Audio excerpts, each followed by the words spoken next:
Hi, I'm Lana Smith, owner of Angelo's Pizza in Eureka, California. Angelo started in 1968. It was started by Roy Smith.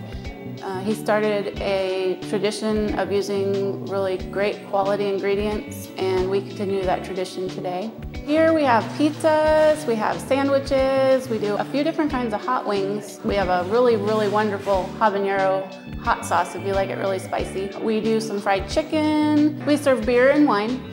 We have got 12 beers on tap. So we have a few different kinds of wine in the bottle. We have some wonderful happy hours almost every day. Monday through Friday, 11 to 2, we have an all-you-can-eat buffet. It includes pizza, hot wings, barbecue wings. We make cinnamon rolls, JoJo's, and it comes with a soda and also our salad bar.